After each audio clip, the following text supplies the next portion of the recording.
Reading English Story Little House in the Big Wood วันนี้เรามาอ่านเรื่องภาษาอังกฤษกันอีกค่ะบ้านเล็กในป่าใหญ่เป็น Chapter ที่5 Part ที่1มีทั้งหมด2 Part ค่ะ Chapter 5 Sundays Now the winter seemed warm. Laura and Mary began to be tired of staying always in the house, especially on Sundays. The time went so slowly. Every Sunday, Mary and Laura wore dresses from the skin out in their best clothes, with fresh ribbon in their hair. They were very clean because they had their bath on Saturday night. In the summer, they were bathed in the water from the spring, but in the winter time, Pa filled and heaped the washtub with clean snow, and on the cook stove it melted to water.Then close by the warm stove, behind a screen made of a blanket over 2 chairs, Ma bathed Laura and then she bathed Mary. Laura was bathed first, because she was littler than Mary. She had to go to bed early on Saturday night with Charlotte.Because after she bathed, put into her cleaned nightgown, Pa must empty the washtub and fill it with snow again for Mary's bath. Then after Mary came to bed, Ma had her bath behind the blanket, and then Pa and his, and they were all clean for Sunday.On Sundays, Ma and Laura must not run or shout or be noisy in their play.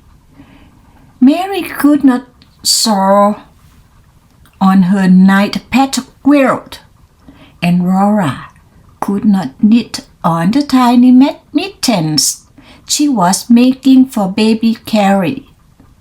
They might look quietly at their paper dolls.But they must not make anything new for them. They were not allowed to sew on doll clothes, not even with pins.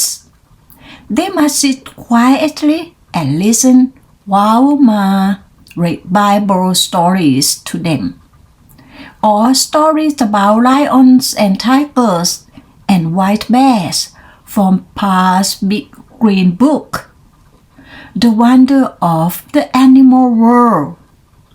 They might look at the pictures and they might hold their rake door nicely and talk to them. But there was nothing else they could do. Laura tried best to look the picture in the big Bible with its paper cover. Best of all was.The picture of Adam naming the animals. Adam sat on a rock, and all the animals and birds, big and little, were gathered around him anxiously, waiting to be told what kind of animal they were. Adam looked so comfortable. He did not have to be careful to keep his clothes clean.Because he had no cloth on, he wore only a skin around his middle. Did Adam have good clothes to wear on Sunday? Laura asked Ma. No, Ma said. Poor Adam. All he had to wear was skins. Laura did not pity Adam. She wished she had nothing to wear but skins.One Sunday after supper, she could not bear it any longer. She began to play with Jack, and in a few minutes, she was running and shouting. Pa told her to sit in her chair and be quiet. But when Laura sat down, she began to cry and kick the chair with her heels. I hate Sunday, she said. Pa put down his book.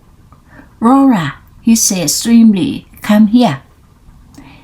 Her feet dragged as she went, because she knew she deserved a spanking. But when she reached Pa, he looked at her sorrowfully for a moment, and then took her on his knee and cuddled her whole against him. He held out his other arm to Mary and said, I'm going to tell you a story about when Grandpa was a boy. The story of Grandpa's sled and the pig. When your grandpa was a boy, Laura, Sunday did not begin on Sunday morning, as it does now. It began at sundown on Saturday night. Then everyone stopped every kind of work or play. Supper was soon. After supper, Grandpa's father read aloud a chapter of the Bible, while everyone sat straight and still in his chair. Then they all knelt down, and their father said a long prayer. When he said Amen, they got up from their knees, and each took a candle and went to bed. They must go straight to bed, with no praying, laughing, or even talking. Sunday morning they ate a cold breakfast, because nothing could be cooked on Sunday. Then they all dressed in their best clothes and walked to church. They walked because hitching up the horse was work, and no work could be done on Sunday. They must walk slowly and soberly, looking straight ahead. They must not joke or laugh, or even smile. Grandpa and his two brothers walked ahead, and their father and mother walked behind them. In church, Grandpa and his brother must sit perfectly still for 2 long hours and listen to the sermon. They dare not fidget on the hut bench. They dare not swing their feet. They dare not turn their head to look at the windows or the walls or the ceiling of the church. They must sit perfect, motionless, and never for one instant take their eyes from the preacher. When church was over, they walked slowly home. They might talk on the way, but they must not talk loudly, and they must never laugh or smile. At home, they ate a cold dinner which had been cooked the day before. There all the long afternoon, they must sit in a row on a bench and studying their catechism until at last the sun went down and Sunday was over. Now Grandpa's home was about halfway down the side of the steep hill. The road went from the top of the hill to the bottom, right past the front door, and in winter, it was the best place for sliding downhill that you can possibly imagine. One week, Grandpa and his brothers, James and George, were making a new sled. They worked at it every minute of the playtime. It was the best sled they had ever made, and it was long that all 3 of them could sit on it, one behind of other. They planned to finish it in time to slide downhill Saturday afternoon.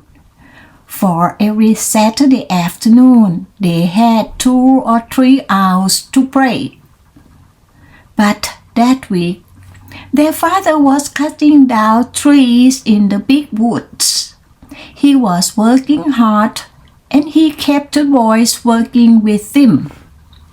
They did all the morning chores by lantern light and were hard at work in the woods. When the sun came up, they worked till dark, and then there were the chores to do. And after supper, they had to go to bed so they could get up early in the morning. They had no time to work on the sled until Saturday afternoon. Then they worked at it just as fast as they could, but they didn't get it finished till just as the sun went down Saturday night.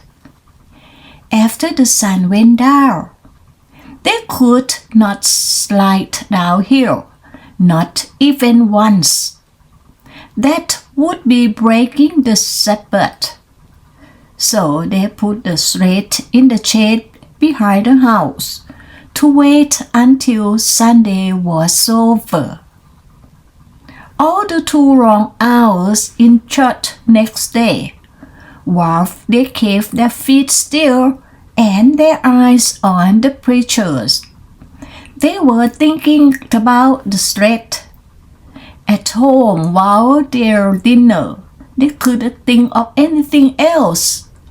After dinner, their father sat down to read the Bible, and Grandpa and James and George sat as still as mice on their bench with their catechism.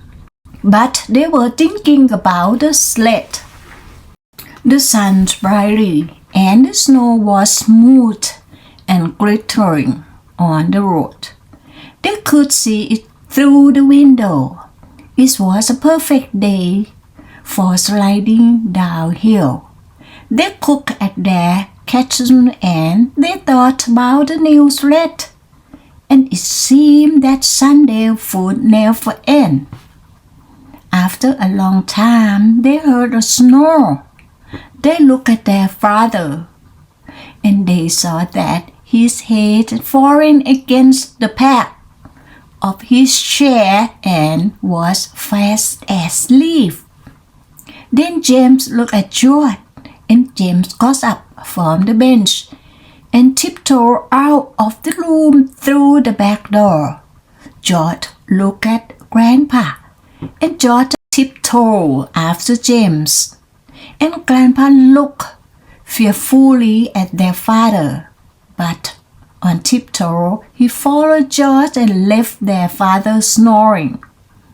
They took their new sled and went quietly up to the top of the hill. They went to slide down just once.